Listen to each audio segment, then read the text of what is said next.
You may have watched a lot of videos about the lava flows, and sometimes you notice a strange sound with these craggy, rough lava flows.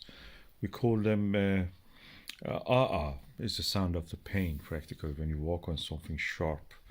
Those who have walked with a shoe, they know what I'm talking about on these cold lavas.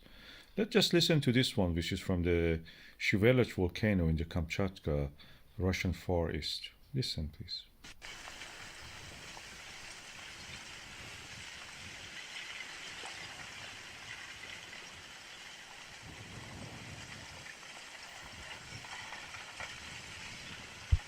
It is not this volcano's lava flow which make this sound. Everywhere that you have lava flow, when they get to this stage, they make this sound. Listen.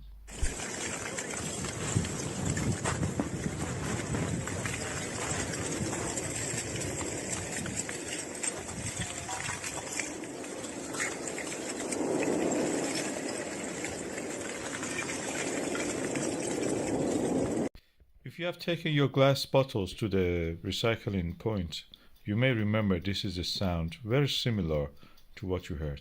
Let's listen. This is the sound I'm playing now.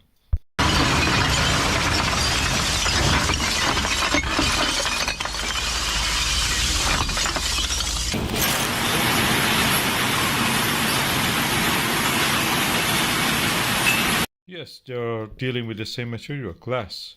The lava flow that you heard of has the sound of broken glass or breaking glass and flowing in that manner that you saw in the video.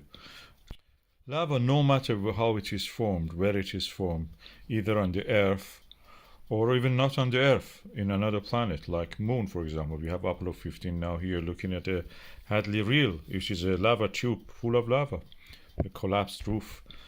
This has this kind of material, lava on the earth. You see a lot of glassy material, even the flow pattern you can see on top of it.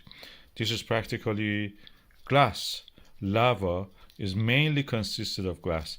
The glass which has not the time to actually form a crystal, and it can carry crystals inside it, as you can see in this video, in these images, is in the normal light and cross-polarized light. The black part is the actual glass material. You see a lot of other crystals in this, but the main mass of it is glass. The glass appears dark on the cross-polarized light. The lava is made of this glass. That's the reason this makes this strange sound.